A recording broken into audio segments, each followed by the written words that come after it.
outside. So we moved inside. We were kind enough, the people here at the Rancho Club, golf club in Montana, allowed us to come inside, sit next to their fireplace, and do this chat for you. So I guess we can start with the questions anytime now, Matt. And it sounds like many of you have already sent in some questions. So we'll do our best to try to answer these.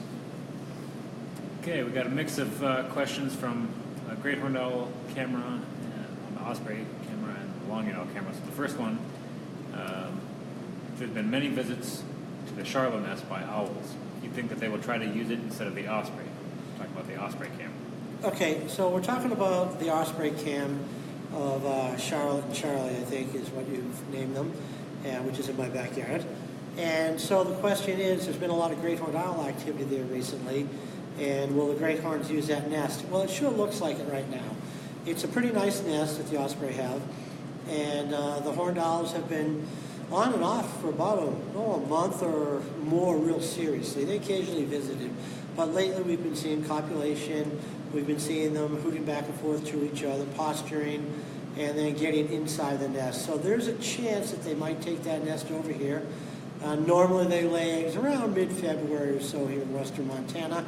And if that's the case, then Charlotte and Charlie are out of luck this year and might have to go somewhere else. Okay, next question is, I'm curious about the 6 long-eared owls hanging out together near the nest. Are they the mostly grown young from last year?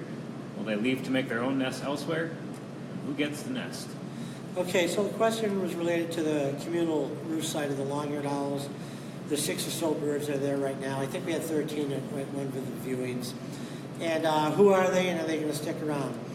Well, we don't know if they're young of the year from this nesting area, but we can tell you through the 31 years of research now that the composition is made up of males and females of various age classes. So for sure there's birds in there in their first year of life. They could be, they could have been born in May or June or so, April, May, June, so they could be 5, 6, 7 months old right now. Whether they stay or not nest, it's hard to say. It's usually dependent on the voles. But clearly what we've learned over the years is some of these communal roosts will turn into the local breeding population. Some will stay and others will move on to areas we don't know. Are you able to determine male versus female ratio for the long-eared owls in particular at a communal roost using the quantitative technique to discern plumage color? Yeah, we're able to look at the ratios of males to females in the winter roost sites. Actually, we're able to do that. We wrote a paper here, I don't know how long ago, a year or two ago, describing techniques for sexing the birds using plumage traits. And we have discovered over the years that you can sex long-eared owls based on plumage. We've recaptured 99 birds during the breeding season where we predicted their sex during the winter season based on plumage, and we got 96 of the 99 correct. So we feel very confident about that method, and you can look it up. I think it's in the journal Raptor Research. Is there some correlation of habitat loss with lower populations of long-eared owls? Is there a correlation of habitat loss in the declining populations of long-eared owls? Clearly long-eared owls in many areas are declining. Some people believe between 1970 and 2014 there's been a 91% decrease in the long-eared owl populations in North America. Whether it's all related to habitat loss or factors we don't know about, I'm unsure of that. Clearly here in western Montana we've seen where habitat has been taken away, whether it's been development or whether it's a land conversion, and the owls are declining. But at the same time, in areas where the habitat seems to be intact, the birds are still declining, suggesting there may be other reasons for the decline and other things going on. There's some people who missed the introduction. Can you, just for those of us who are just tuning in, reintroduce yourself and what's Sure. It sounds like a few of you were late.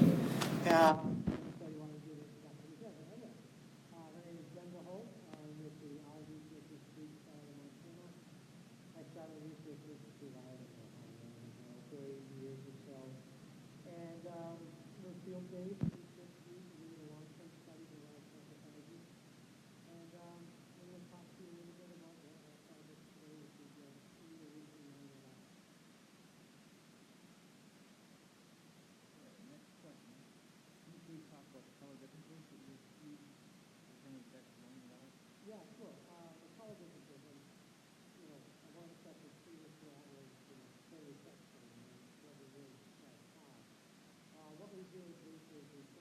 soil color pattern, bumpy soil color pattern, soil nutrients soil color. And we do the base of the owl, the underwing lining, and then the top just for the legs, the foot bone. And because those are the colors that are uniform and not modified. So you can work with a low-sex bird. So the female was incubated in, and cut after her story, we knew the male was being after him. What it came down to in the end was females tend to be rusty colored in the face, very rusty colored in the underwing lining, which is a wing covert, and rusty colored on their legs, depending if there's a leg or a top. And the significant differences in all three categories, but probably most reliable one is the underwing lining or the underwing covert. And in short, females are larger than males, they're more heavily marked, and they tend to be rusty colored, and males tend to be kind of a lightish color, creamy color. Are there many other great horned owl and or long-eared owl pairs nesting in the area? Are there many other great horned long-eared owls nest in the area? Great horned populations are more stable. They tend to be the resident species. And we have many great horned owls nesting in the Mission Valleys and the Missoula Valleys. They're actually quite common. As far as long-eared owls go, they're one of those species like short-eareds and snowies that are highly dependent on fluctuating food resources, population fluctuations of lemmings for snowies and voles for long-ears. So depending on what the vole populations are doing through space and time, and they do fluctuate, not cyclically, but clearly up and down, determines how many of those species will be there. So if we have a good vole year, we're going to have a good long-eared year and a good short-eared year. When the long-eared owl roost camera first came on, the snow cover on and around the trees appeared to be quite thick, and we saw 8 to 12 owls roosting together. Now snow cover has receded a little bit, and there's 4 to 6 owls. Is there any kind of pattern that you have seen in other areas with greater numbers roosting together during heavy snow events? Yeah, that's an interesting observation. More snow, more owls on the roost, less snow, less owls on the roost. You know, I don't know the answer to that, honestly, but it's a good observation, something for us to think about. We do know, just generally speaking, that the owls can move around to different roosts. Now, whether we have a nice melted off day and there's no snow and all of a sudden you have 10 or 13 more long-eared owls back and there remains to be seen. But I don't know the answer, but it's something to think about for the future. Why roost communally? Why roost communally? You know, that's a good question, and I kind of like it. There's a few things that go on there. One is, you know, we always think about roosting and huddling. Perhaps it's thermal advantages if the birds roost next to each other and huddle during cold weather as we're having in the wintertime. Another might be learning where the good hunting areas are from each other. Whether they communicate or not and tell each other, I don't know that. Or do they follow each other to good hunting areas? Or does one guy or one female always come back and they always have food and you don't, and then you start following them? Maybe that's going on. Is it predator protection, for example? Vigilance, the many-eye theory, they're all roosting in there, and if one sees a predator, then it may alert the others. There's a lot of theories as to that. I'm not sure what the answer is. It may be a collection of answers. But one thing that we've discovered, too, in these communal roosts, is they often turn into breeding seasons. So maybe there's some social things going on in there where boys meet girls and can lead to breeding opportunities. So a lot of things to think about, and it could be collective and maybe not only one answer. So then, based on the plumage differences or your sexing technique, do you see many males roosting with just 1 or 2 females? And does it ever reverse with many females roosting near a limited number of males? Yeah, that's interesting. We'll have to study the photographs a little more closely to see if we can sex them just on looking at their breast color and their face color. But there certainly are times when we're banding and trapping where we catch a group of them and most of them are females, and then other times most of them are males, then other times it seems to be a mix. So I don't think we have the full answer to that question, but clearly what we can do if we get in and capture all the birds is tell you the sex ratio based on plumage differences. Are these the same owls that you released? And is this the same spot where they were released? I know it's the same area. The same owls that we release. I can't remember releasing owls. I mean, we band and capture them and then release them. We don't raise them in captivity. Occasionally, rehab birds, birds that are injured that come into a rehab facility come to us. We band and release them.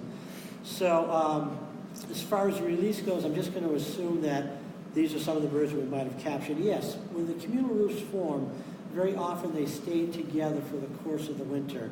And then next year, The same branches might be used, the same number of birds could be there, but 90% of the birds are different birds. Is this a family group? And will they always remain and stay all together? Yeah, it's just a family group. One of the original questions was exactly that, 31 years ago. Are these communal roosts made up of family members or local nesting populations? Through the course of banding, now we've learned, and we've banded over 1,900 Longhorned owls in study and found over 250 nests or so. It's exceptionally rare. Matter of fact, in only one case now, in all the years of doing this, has related individuals wintered close to each other. We had I think it was a male and a female. We had two sibs that we determined through mark and recapture that wintered fairly close to each other, used the same roost but not on the same times. And that's the only time. They tend to be different birds all the time. Although sometimes males will come back and show fidelity to a site, and females will come back and show fidelity to a site, which is really rare, but never fidelity to a mate. So there's a real high turnover every year in these individuals. They seem to be programmed for the specific microhabitats. How about within a season or a roost? Individuals in a roost change throughout the winter? Just individuals within a roost. As I said on the last question, we tend to see the same birds in roost throughout the winter, if that are banded. But new birds do come in, and sometimes we'll catch a bird in this roost, and a week later, 2 weeks later, whenever, we might be 1 mile, 2 miles away in another roost and capture that same bird. So there seems to be a little bit of movement back and forth, but during the winter time, the birds tend to stick around unless I think severe weather comes in and all the birds disappear. Can you talk about some of the differences between the long-eared owl and the great-horned owl? Some of the differences between the long-eared and the great-horned, one, sheer size. I mean, they both look alike. And if we go to just the basics of owl identification, where you want to be looking at, do they have tufts on their head or are they round-headed? What color of the eyes and the color of the bill? And that's one of the things that, that we kind of teach people at a generic level on how to identify owls. In both the great-horned and the long-eared have tufts, they both have yellow eyes, they both have a black bill. The great-horned has a white throat, and it's quite a bit larger. So those are the defining physical marks that one is able to see. And then as far as breeding goes, the great-horns are, they're a big resident species, nests in really big nests in trees like red-tailed hawk nests or raven nests or crow nests. The long-eared owls nest down lower, they nest in magpie nests, and are highly migratory, and so you don't always get the same individuals back from year to year. And the long-eareds are a vole specialist, at least in this area, where the great-horns are a little more plastic in their food selection and can diversify if vole populations crash. Okay, a camera question here. We are loving the new camera on the Osprey nest. The view is so sharp and clear and the snapshots are fantastic. What factors were considered when determining the placement of the camera? It currently appears as though it might be somewhat difficult to see inside the bowl to determine when the eggs are actually laid, pip, and hatch. If this turns out to be the case, would it be an option to move it to a higher location before the next breeding season? All right, well, it sounds like you like the new camera, and its clarity, and its panoramic view. So you can thank Explore for that. As far as the camera's location in relation to the nest bowl, yeah, we'll probably have to move it. It's a little low right now, and so we want to be ahead of the owls if possible, and that'll be a decision that I'll make recommendations to Explore, and Explore will have to decide if they're going to send a crew out there to raise it up a little bit. And so, Jonathan, this one's for you. Did you investigate the difference in plumage color for males and females only for the North American population or for the European as well? Yeah, did we look at the European population as well? No, we didn't. The European long-eared owl is supposed to be the same species as the U.S. or North American long-eared owl, but it has different colored eyes, a little different plumage pattern on the breast. I've actually been to Serbia helping out at communal roosts of the European long-eared owl, and clearly they look very different. Whether the same species or not maybe needs more genetic analysis. We didn't score them, but some of my friends over there have looked at this technique and they're going to investigate to see if they can do it. I think you can do it in a lot of species of owls, particularly the open country species. So the long-eared here in North America and the long-eared over in Europe, I think a person could apply the same methods. Clearly you could do it with shorteared owls, and we all know that adult snowy owls are distinctly different between males and females. Can you discuss the impact of the forest fires last year in the Missoula area, what they had on the owl populations in western Montana? Yeah, the question was, how did the forest fires affect the owl population of western Montana? I don't know the answer to that at all.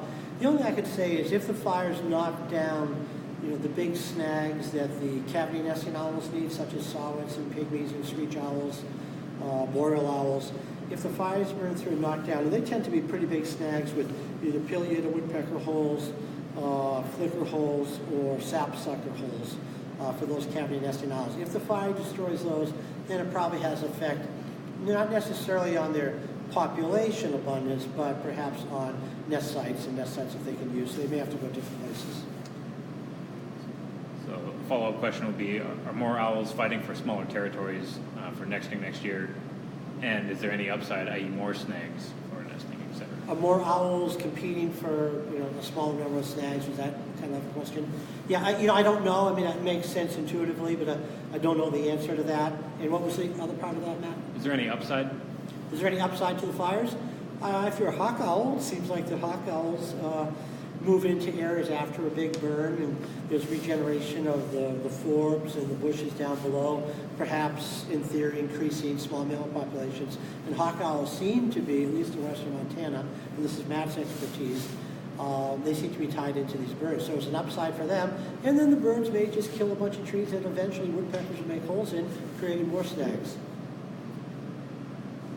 Okay, on the Charlotte Osprey nest, the visiting pair of horned owls had two matings that appear to have been more significant than the first two that we witnessed, which appear to be more like unsuccessful attempts.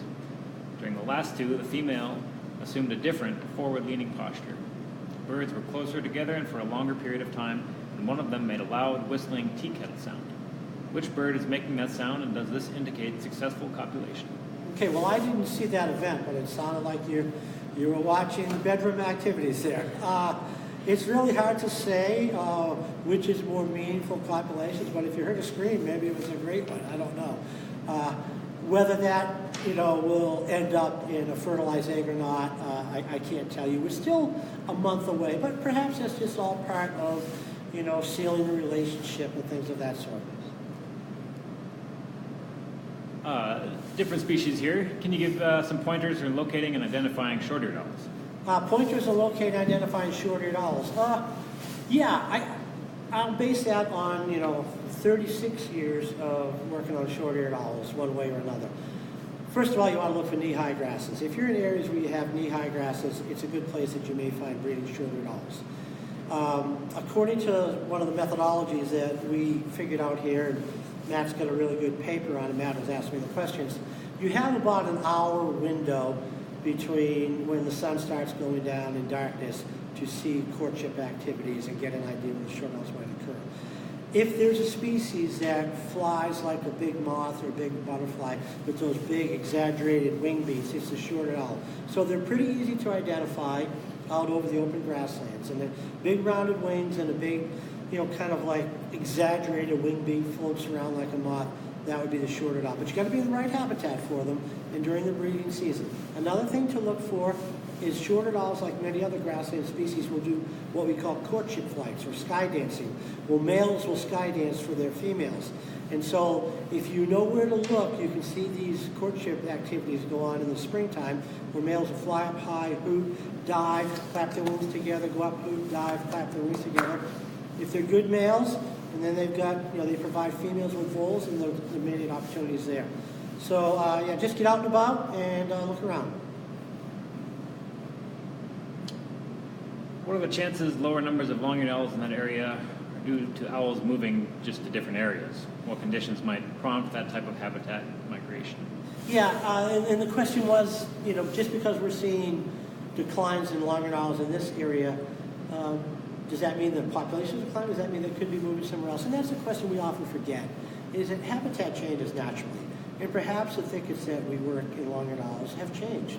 Maybe they've run their course as far as maturity goes, and they're deteriorating now. And what we're seeing is not an artifact of a population decline, but yet an artifact of just changing habitat. And the owls perhaps have moved to more favorable habitats. We have to consider, too, that they are kind of a nomadic species, so they may move in relation to voles. However, the long-term data clearly indicates a downward trend here. And if we can believe the most recent analysis from 1970 to 2014, a 91% decline across North America, that might add to a population decline. But I think that's a good question, and a point we fail to address very often is that habitat changes, and they may move in relation to habitat change. It's a question about ospreys. I heard osprey that used to nest in communal groups with less attacks on chicks. The populations declined and have since rebounded and are nesting farther apart, which might be causing more attacks on their chicks. Can you tell us about this at all? And will the human-made nest be placed closer together? Yeah, I can't tell you about, communal roosting osprey. I'm not an osprey researcher. I just happen to have a nest in my backyard. But I can't tell you about communal roosting, and that maybe enhances nest defense. Maybe it does. And then with the increasing population, they're nesting further apart and perhaps more subject to predation by something like an eagle. I can't give you enough information on that. I just don't know the answer to that at all. And what was the other part of that, Matt? There was one other part in there that I thought was interesting. Human-made nests, placed closer together. Yeah. I guess I don't know the answer to that, so I better just leave that alone and let an osprey expert talk about that. All right, here we go. Thanks for taking the time to talk with us, Denver. Do you think the great horned owls will use the Charlotte nest for their eggs, for nesting? The Charlotte osprey nest? Yeah. Yeah, it looks that way. So sorry, you guys, the osprey followers. But, you can follow great horned owls, too. And they're pretty cool as well. But it does look like, at least right now, unless they find something better, I'd like to see them in more thicker areas, in thicker vegetation and trees instead of out in an osprey nest. I wonder how they'll fare out there with eagles and hawks and osprey around that might harass them because they are owls. So it'll be interesting to see. Will the osprey come back and try to kick them out? Will the geese try to kick them out? Will hawks attack them? How will they fare in some of these storms? It's going to be interesting to see how it all plays out. Why do owls bob their heads up and down when looking around at something? I don't notice other raptors or birds doing this. Yeah, I don't know if I can give you a really clear answer to why they bob their heads up and down. They do this, looking up. I think it's called the parallax method, and it's some way to somehow figure depth perception at the object you're looking at. But I probably can't give you a real good technical answer to that. There's a question about rodenticide and increased agriculture in California and other places. And just wondering if there's any programs to educate farmers, offer all boxes, perches, etc., for more natural kind of predators versus rodenticide. Yeah, the use of rodenticides in certain areas, agricultural areas, golf courses like where we are right now on this golf course, removing rodenticides, which can have secondary effects on many birds, hawks, owls, etc., if they eat the poison, and I would assume that they're poisoning small mammals, voles, and other rodents. A lot of people now put boxes up in various areas, whether it's, in plantations that are growing cotton or if it's agricultural areas. And a lot of these boxes for barn owls have been put up in Israel and now I think down in Florida in a bunch of plantations to entice owls and maybe even hawks to come and nest there, with the caveat that they're going to feed primarily on rodents, which are going to help reduce the crop damage by rodents. I think that's fine. And when we came here to try to get a place to have this chat today, we spoke with one of the managers, and this golf course here has elected not to go with the rodenticides to try to kill the voles and the pocket gophers that are wrecking the golf course, but they've put perches up to enhance raptors to come in and help naturally go in and cull the small rodents that are detrimental to the golf course and wrecking the greens and all that. I thought that was a really cool thing. They ought to get a good plug for that. So, sure, it's doable, and that's a good place where places like golf courses and places like large-scale agriculture areas can work with conservationists or biologists, etc. Work together on a simple means where nobody gets harmed to help each other. How dangerous are weasels to long-eared owls? And maybe follow-up would be, what predators, if any, do they have? How dangerous are weasels to long-eared owls? I don't know. They don't show up on the diet. I'm trying to think. We've identified over 40,000 prey that the long-eared owls have eaten here. Maybe they've gotten a weasel too, but I don't think they get very many weasels. And I've never seen any indication of weasels climbing into nests, although weasels are very capable of climbing. Sometimes eggs disappear from nests. Whether it's a weasel or not, I can't answer that. Or if it's a magpie that grabbed an egg. They don't show up. Yeah, they don't show up in the diet, so I don't think so. I know my cat, she's killed 15 weasels this summer, so I don't know if I should tell you that. And what was the other part of that question, Matt? What predators are there, if any, to long-eared owls? What predators are there to long-eared owls? What we see, the nesting season is tough. I think for adults, you don't see that many. Great-horned owls, larger hawks and larger owls can probably capture and kill, adult long-eared owls from time to time. It probably doesn't really affect the population much. The nesting season is a little bit different, however. And so what can happen there is raccoons is one predator that we see from time to time will climb into a nest, eat the eggs, kill the chicks. They tend not to eat the chicks, but they chew them up, so maybe the chicks don't taste very good. Great-horned owls could probably take a chick out of a nest. It was a couple years ago, we were trapping at a nest site, and we caught a Cooper's hawk, and it had one of our chick long-eared owls with the band on it flying away from the nest. So certainly other larger hawks and stuff, but not that much. And then if they can make it to the fledging stage, the long-eared owls leave their nest, the branching stage, at about 3 weeks of age, and that's a few weeks before they can fly. If they can make it up to that stage where they get out of the branches and just hide, then they're in good shape. So there's about there's a little window in there where they're susceptible to some predation. There was a question here about the platform, the Charlotte nest. Was that originally put up for osprey or for geese or something else? Yeah, the Charlotte nesting platform at my house was initially put up for osprey, and that was it. It was set up perfectly for osprey, and it's been used before we put a camera up on it as well.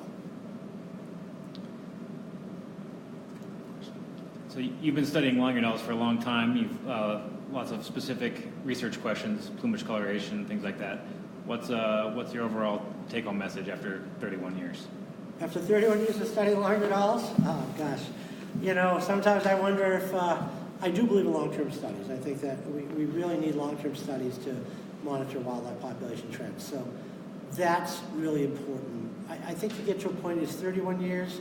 Was 25 good enough to get some decent information? Was 20? Is 30? Do I have to go to 40? We now have 31 on long-ears. I've been more or less studying shorteared for 36. Snows, you have 26. Boreal pygmy saw-whet, 20 plus. Where do you draw the line?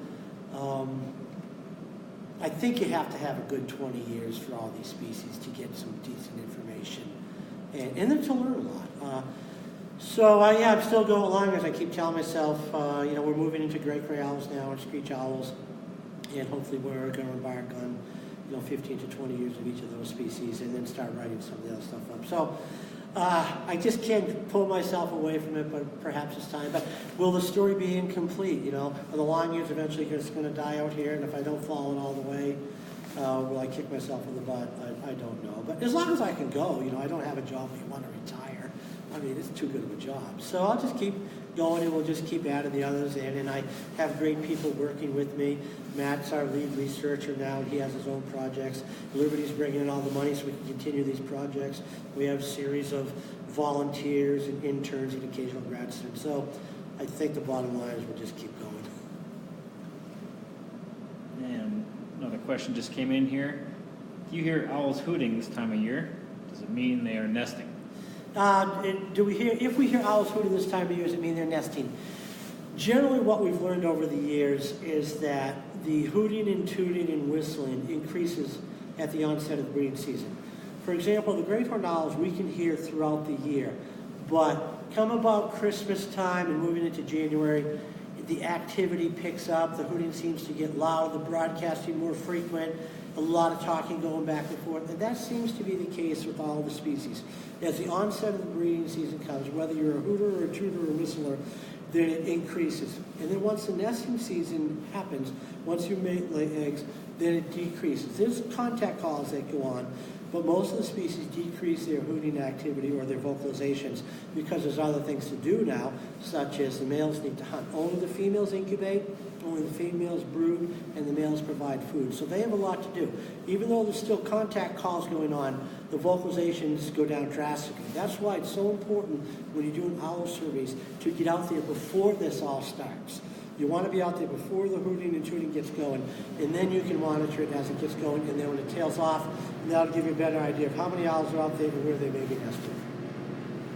And so when might we expect long-eared owls and great-horned owls to kind of initiate that? All right, so when might you expect it with the long-eared and the great-horned? The great-horns are cranking up right now. And what we know here in western Montana, and some of you have seen the populations, generally by about mid-February is when the horned owls will start. Last year they were about 10 days late. We had a severe winter, a lot of cold, a lot of snow. The long-ears are very vole dependent. They all are kind of food dependent, but if the vole populations are high, we have had long-eared owls in mid to late February lay eggs on rare occasion. Mostly it's about mid-March or so, but sometimes it could be in early April. So the long-ears, it'll be interesting to watch this camera here and watch this communal roost and see if we start seeing things that might indicate birds starting to pair off. What we notice over the years with the long-ears, when the roosts start to really decline and break up, then we start looking at the magpie nest to see pairs of birds. And then when we only see one bird near the nest, then we look in the nest for the bird. So it's all coming. March is a really good time for increasing, at least in western Montana, the number of species you might find starting to nest.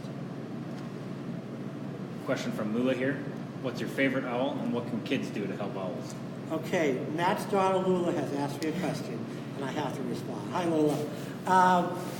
What's my favorite owl? What can kids do to help owls? Well, I don't know what my favorite owl is anymore. I'm fascinated with all of them, and every time I work on one, I'm thinking how cool it is, and all of a sudden I venture and grab another one, and we work on that, and I think, oh God, the pygmy owl is so cool, the great gray is so cool, the snowy is so cool, the long-ears are just dynamite, and I go on, and I'm not sure. I like them all. There's something magical about snowy owls for sure, something magical about the big ones. So I don't know if I have an answer to my favorite, but I do enjoy them all for everything that each one offers to me.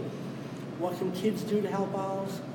I think just learning about owls, being excited about owls, and I know you are learning the hoots and toots and the whistles that owls do because of me and your dad and mom. So I guess you could do projects at school and educate your classmates about owls. There's a lot of good children's books out there that I know you've probably read most of those, and maybe we'll get some more. And your dad and mom, I know, have been working on Pellets on Poop for a number of years, a book, and when they get that finished up, maybe you can read that.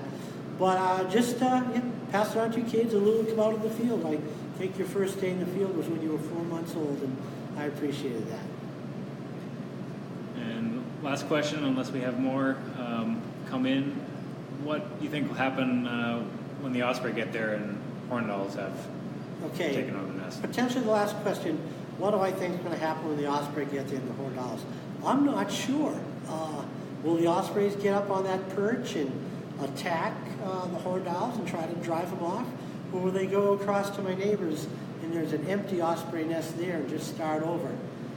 I don't know. I'm interested. I'm very, very interested. You remember last year when the great-horned owl came through the night and whacked the male osprey off the perch. Now the osprey is going to take their turn to get the horned owl back. Over the years, we've seen on occasion battles between red-tailed hawks and osprey for nests, each one winning on occasion. I don't know. I hope no one gets killed, but it's going to be exciting to see. And are we done here? Or Got another one. Another one came in. I appreciate it, you guys. I think it's very interesting to see the long-eared owls sitting together on the branches. Can you elaborate on this behavior at all? It's interesting to see them sitting together. We call it communal roosting, and we identify a communal roost as two or more. The behavior is interesting, and again, it goes back to what we talked about earlier. It may have several functions. It may have function And some people think thermal regulation, but the birds aren't really huddling, although sometimes they're close to each other.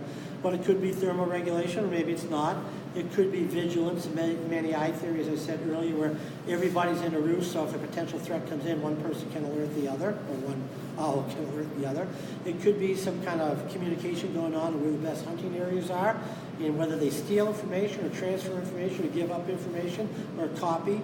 We don't know. But the one other thing we learned is there's social things going on there, mating opportunities, which generally hasn't been identified in the owl communal roosting world.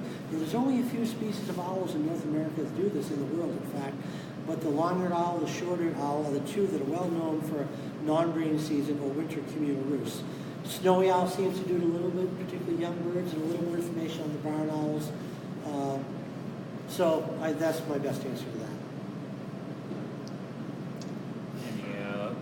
Last thoughts for camera watchers, things to look forward this year, ways to support owls and owl research. Okay, camera watchers, first of all, thank you for being diligent watchers and having a lot of things to say and making some great observations. You know, we're not able to look at the cameras every day like many of you do, but we learn from what we read and we learn from our own observations. And, you know, I've always thought that I've known a lot about owls, spending almost my entire life studying them, but with these cameras now, I'm learning all kinds of new things going on.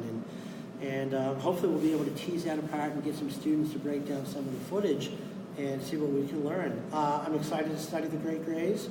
I'm excited to study the screech owls. And yeah, just thank you. And support, yeah, we always need support. So you can go to our website, and we run, you know, we're a 501c3 nonprofit. So any of you interested in donating and help us get along there, you can read our newsletter, whether it's equipment donations or grant donations, etc. It all helps. It all helps us expand and hire more people to learn more about the owls. So I'll sign off now. Thanks very much. I hope it was worthwhile to you, and we'll talk the next time. Thank you.